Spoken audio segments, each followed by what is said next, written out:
रश्मिरंजन साहू भद्रवासी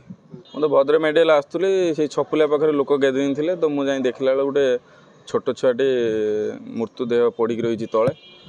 तो यही कथाटा बारंबार घटुची भद्रक डिस्ट्रिक्ट आज किए अलिया गदार किए नालर किए पोखरी ये घटुची कि जिला प्रशासन दृष्टि दौनी छोट कथा भाविकी या आखि बुझी दौर बारंबार ये घटना घटुची भद्रक रे तो मेडिकल भी मो कहते मेडिकल जो मैंने भी नवजात शिशु जन्म कर भी देखा कथा जे ये छुआ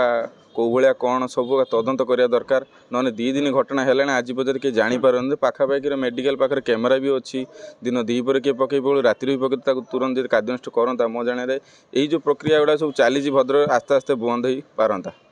मुझे मेडिकल जाऊँगी देखिली लोक गहलीर देखिली लोक गैदरिंग भी थे तो दुख लगुच जेहेतु यही कथा गुड़ा बारंबार घटुची एटा छोटिया घटना नुहे